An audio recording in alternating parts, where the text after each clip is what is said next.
the quote that was read first this morning was that Jesus said, "All who came before me were thieves and robbers, but the sheep did not listen to them, did not hear them."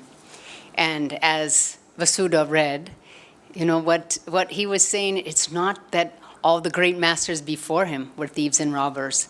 He respected liberated masters completely. It was more the corrupt priests of his day that he was saying, these are these men who are taking all the devotion of God to themselves, not offering it back to God.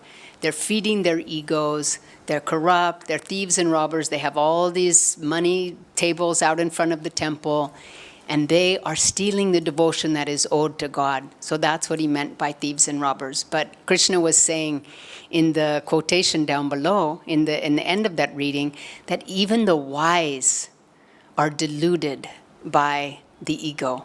So even if you become very strong on the spiritual path, that ego and the desires that delude the ego are usually what sort of is the culprit that can then pull people off of the path. So the second thing that Jesus said there was that the sheep did not hear them. The true devotees are not attracted to spiritual showmanship.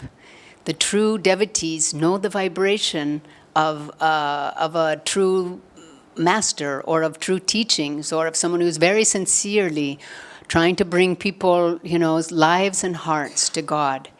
And Jesus said, in fact, in the chapter after that, or in the verse after that, he said, "I am the good shepherd. I know my sheep, and my sheep know me. And I know the voice of my sheep, and the sheep know my voice." And I just love that passage because on our spiritual path, we talk so much about vibration. And we think of vibration and sound and voice and how important it is. And we think of that the gurus, they descend, the enlightened ones, they descend, they incarnate again and again. And what do? They transmit a vibration out. This is the vibration of bliss. This is the vibration of joy. This is the vibration of peace.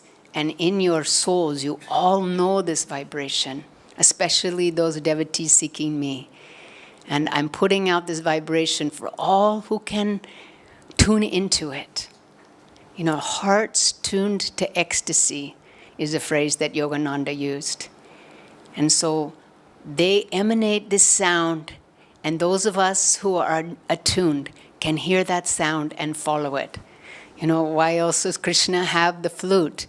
He's emanating that vibration and drawing the souls that know his voice, that know his tune. And so the sheep is the example of the devotees, but often the sheep are lost.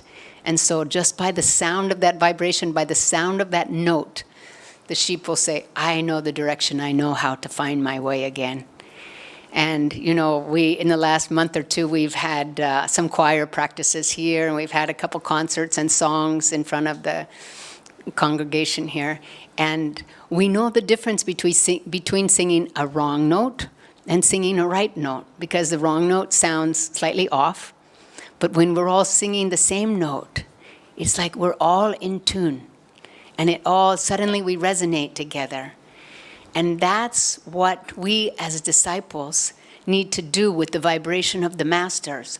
We need to listen for the note. Okay, where's the note that I want to follow?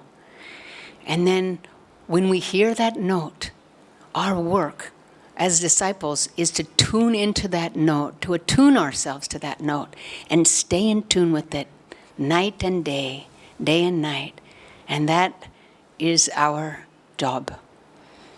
And then in the phrase after that, Jesus says, and it wasn't in the reading, but he says, "I am the doorway. And if you go through me, you will be saved." And so what does he mean? Just him? Again, there's very, many Christians that would say, "See, that's why Jesus is the only way."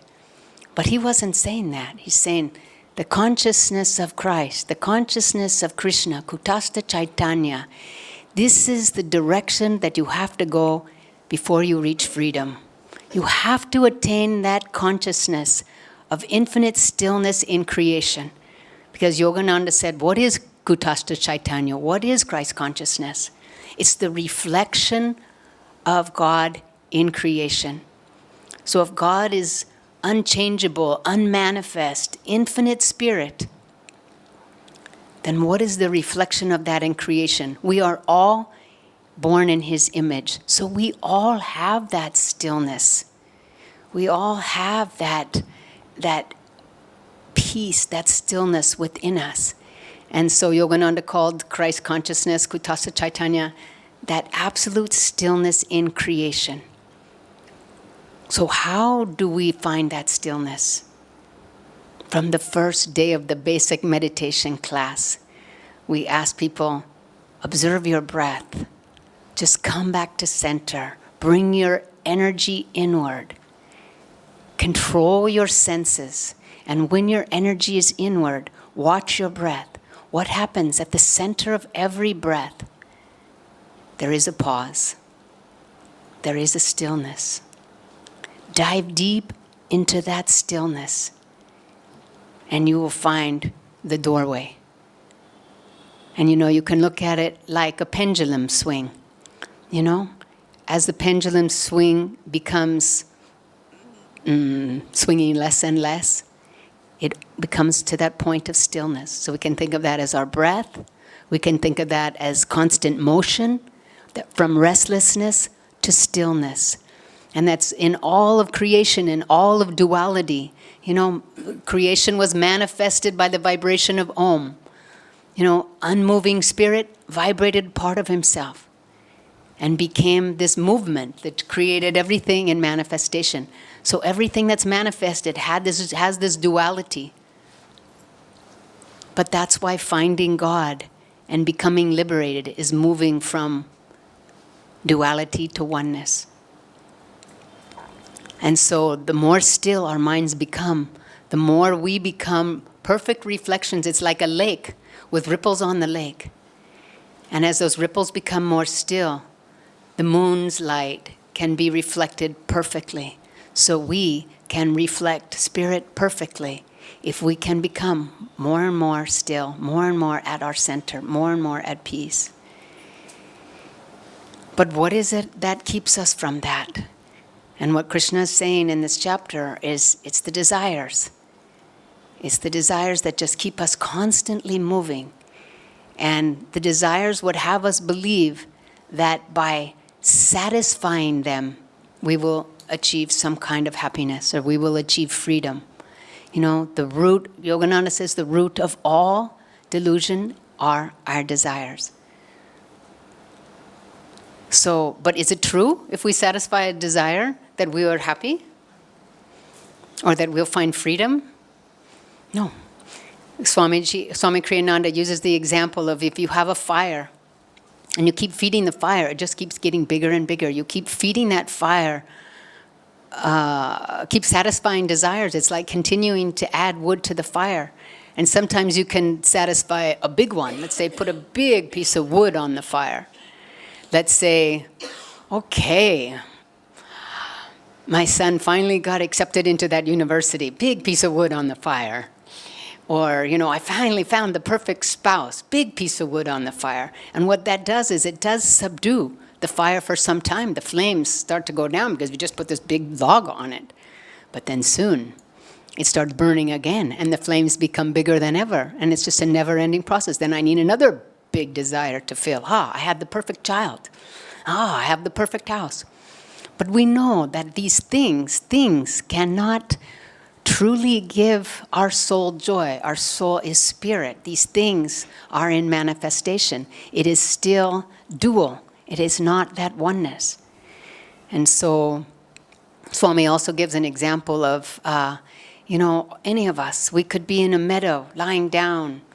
It's the perfect day, perfect temperature. The grass is blowing beside us. The trees are moving. The birds are chirping.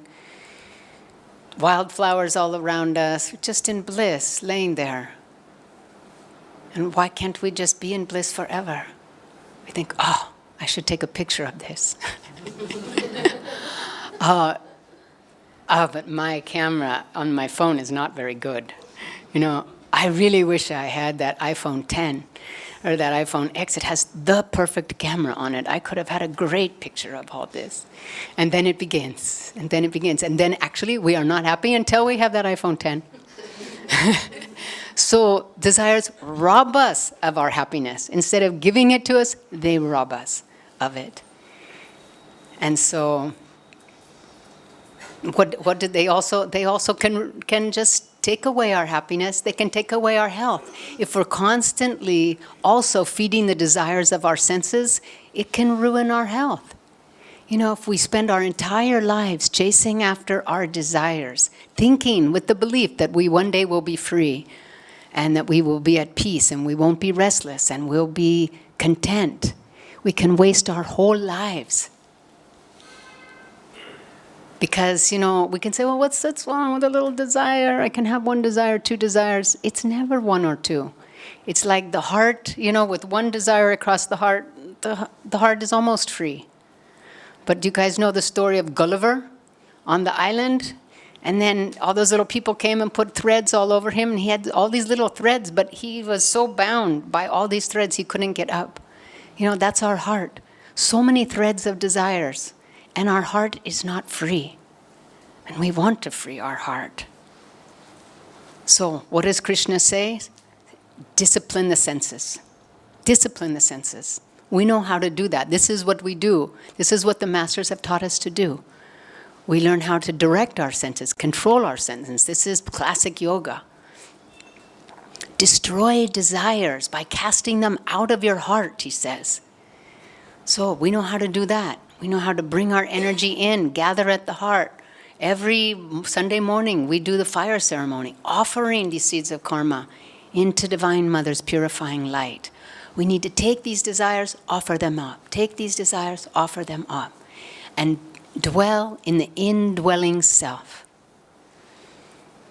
Because also the masters tell us that we're so lucky to be born with a human body because we're the only species on this planet, we think, that can achieve liberation through our own self-effort and the grace of God. We're the only ones with the nervous system to be able to move beyond our own consciousness of self and expand our awareness to something bigger than ourselves and be able to offer our little self up into the infinite self and become aware that there is an infinite self within us and all around us. It's only we with these precious births that have the ability to do that. So we need to take advantage of this birth. And the fact that we're sitting here on a Sunday morning goes to show us that really all those big desires have probably already been thrown into the logs, into the fire, and mostly now we're embers, just a few threads left. Let's really do what we can to offer our hearts and our souls and our desires, our delusions up to God and the Masters to free us. Because that's why they come. They come to show us how to discipline the senses. They show us how to control them. They show us how to experience the indwelling self. And that's what Yogananda and all these masters came to teach us.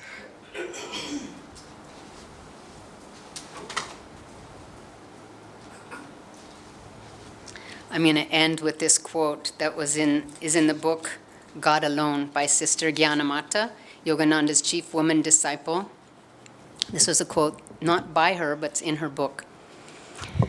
The masters, the good shepherds of this world, come down from their high places and give their lives to searching for disciples who are lost in the darkness. They find them in desolate and dangerous places, arouse them, lift them to a divine shoulder, and bear them with rejoicing to a safe place in the fold. They feed them with celestial food and give them living water to drink, of which, if a man eat and drink, he shall live forever. They give them the power to become the sons of God. They give their own lives to the last ounce of flesh and blood for the redemption of the sheep. who know their voice. Such a blessing. God bless you.